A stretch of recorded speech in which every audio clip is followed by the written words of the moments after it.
Na akramakum indallahi atqakum.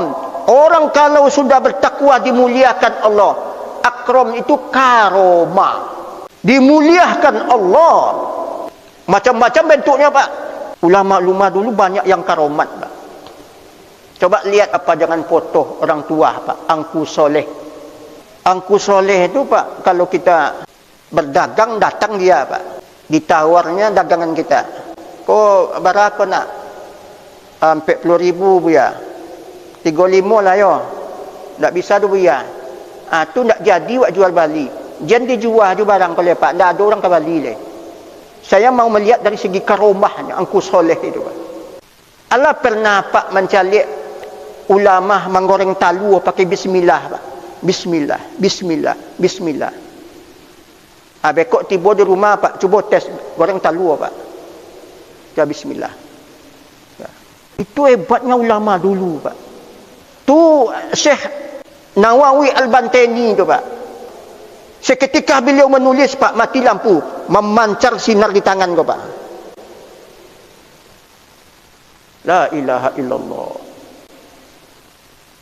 Buya Canduang, Syekh Sulaiman Ar-Rasili, terbakar rumah di sebelah Pak. Dibawa angin api itu ke sekolah. Dipanggil buya ni. Buya, buya, buya. Rumah terbakar buya. Kok kalau ndak dia pun kok sekolah kan naik. Keluar buya tu Pak. Nyecalik si api ko Pak. Angin tetap ke sekolah tapi api berpindah ke sinan. Alaya do ulama macam itu kini Pak. La ilaha illallah. Imam Ghazali itu dulu Pak orang hebat Pak. Pakai sorban begini Pak. Mengajar perguruan tinggi. Berapa ribuan mahasiswa yang diajar. Kemudian dia solat. Diikuti sama adiknya. Saya cari Pak, siapa nama adik Imam Ghazali ini. Rupanya akhirnya ketemu bernama Ahmad. Seketika Imam Ghazali sedang solat. Ulama gadang Pak. Adiknya memisah. Dulu kalau berpisah kita dengan imam di masjid itu pandangan lain Pak. Wahai Syekh Tuan Imam Ghazali, kenapa adik kamu tak ikut dengan kamu solat? Padahal ini sudah apa nih Pak? Wah, orang hebat lah. Ulama besar. Tanya sama adiknya, kenapa engkau tak ikut denganku solat berjamaah? Apa adiknya? Kata adiknya, seketika abang solat, abang mengingat darah haid. Coba bayangkan Pak, batin orang dia tahu Pak. Kaget Imam Ghazali. Awaklah menjadi buyah gadang, kau adiknya tahu dia isi hati. Siapa guru engkau? Dibawa sama guru, rupanya tukang semir sepatu cuman Pak. Orang ahli tasawuf. Belajarlah Imam Ghazali. Setelah itulah Imam Ghazali memasuki dunia tasawuf. Bagaimana karomah beliau? Tidak semua orang Arab itu yang jujur, tapi tidak semua orang Arab itu pembohong. Ada yang menceritakan ulama besar. Dia buka bajunya Pak. Ada bekas dicambuk. Wahai muridku, tahukah engkau apa sebabnya? Tak tahu wahai Tuan Syekh. Inilah kesalahanku kepada Imam Al-Ghazali. Saya mengatakan beliau memaparkan hadis-hadis palsu. Akhirnya saya bermimpi. Di hadapan Rasul, Imam Ghazali menyampaikan pengaduan. Apa kata beliau? Wahai Rasulullah, andai kata hadis yang kusampaikan itu adalah hadis daib, engkau hukumlah aku. Tapi kalau tidak, kalau hadis ini benar, maka hukumlah dia. Dicambuk oleh Rasulullah dalam mimpi Pak. Pas bangun, lengket ini Pak. Itu karomahnya Pak. Imam Al-Ghazali. Ini dunia tasawuf Pak. Oh, ada yang lebih dahsyat lagi Pak. Imam Asyuyuti, orang Mesir. Saya baca biografi Pak. Dipaparkan oleh murid beliau Pak. Seketika pengajian begini.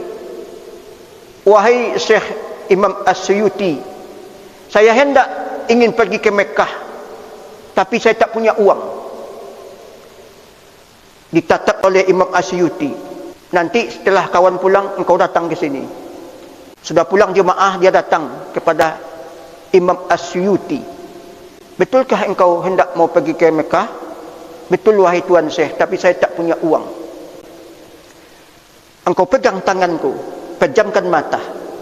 Melangkah kita ke depan 10 langkah. Sekali jangan kau buka mata. Picing mata Pak.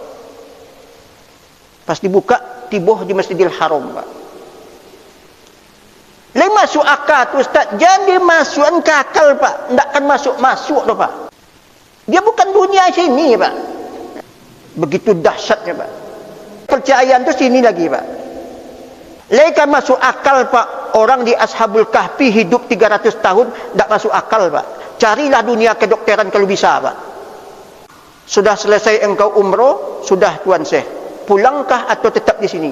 Saya tak pulang. Pegang tanganku, pejam mata. Kita melangkah ke belakang 10 langkah. Jangan sekali-kali kau buka mata. Sampai di rumah balik, Pak.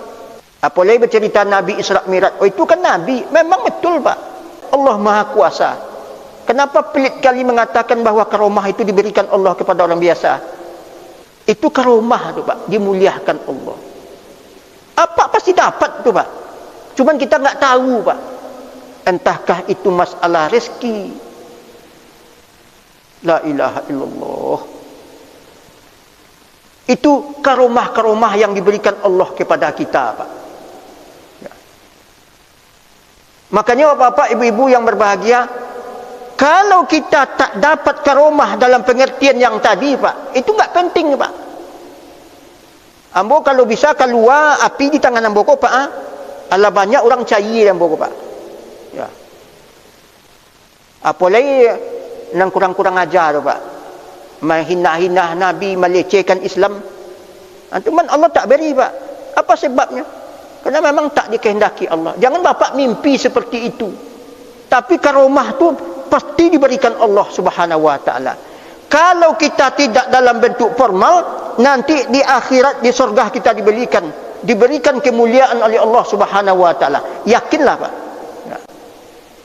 Inna akramakum indallahi atqakum. Untuk pencapaian inilah, Pak, kita harus punya metode, Pak. Metode. Makanya ada yang berguru pakai mursyid. Buya Hamka tak pakai guru dia. Dia robah sendiri hidupnya, dia set hidupnya sendiri. Berguru tu mesti musahabah, Pak. Musahabatul ustaz. Sentruman batin tu, Pak. Itu makanya orang-orang dulu banyak orang terbina. Jelas gurunya, jelas ngayum. Minimal, Pak Bapak, kalau pergi ke pasar, Pak, tu awak berdagang, ingin menipu, Pak. Ingat wajah guru, Pak. Itu karomah guru, Pak. Begitulah dunia tasawuf berbeda dengan dunia biasa, Pak. Harus pakai metode itu, ada pakai guru. Oh, lebih hebat lo pada sahabat. Sahabat tu hebat, Pak. Contoh aja Umar bin Khattab. Ada orang datang minta tak obat sama beliau. Wahai khalifah, kepala saya sakit. Saya sudah banyak berobat ke tabib, tak ada perkembangan. Dia Umar bin Khattab kopiah, cik. Umar, saya bukan minta kopiah. Saya minta obat. Bawa dia lah pulang deh. Kopiah dipakai, hilang sakit kepala. Dibuka, sakit lagi. Dipakai, hilang. Ini kopiahnya apa? Dibuka, Pak. Rupanya ada tulisan Bismillahirrahmanirrahim. Anak awak kerasukanlah, panik baca Yasin, Pak. Tambah mengamuk. Kerana apa yang dia baca dengan yang membaca istilah peluru, Pak. Antara pistol dengan isi pistol tu sinkron je, Pak. Awaklah panik baca Yasin, tak berubah lah, Pak. Tambah mengamuk. Kerana memang kita tidak menyesuaikan, tidak mensinkronkan antara tubuh dengan yang dibaca. Inilah bapak-bapak, saya hanya memancing-mancing saja. Mancing-mancing. Kalau bapak piti banyak, naik rumah tu kata, buat cek kamar jatuh tu, Pak. Untuk bertahanus kepada Allah. Kalau lah pensiun ku apa keraja lah, Pak? Piti terima tarwi, Pak. Zikir wak lah, Pak. Allah, Allah, Allah, Allah, Allah. Saya selalu melihat tu, kitab-kitab yang dikarang oleh para ulama pasti selalu dimulai dengan toharo, ibadah. Ujung-ujung nanti dunia tasawuf. Pasti tu, Pak. Barangkali ini yang mampu saya sampaikan.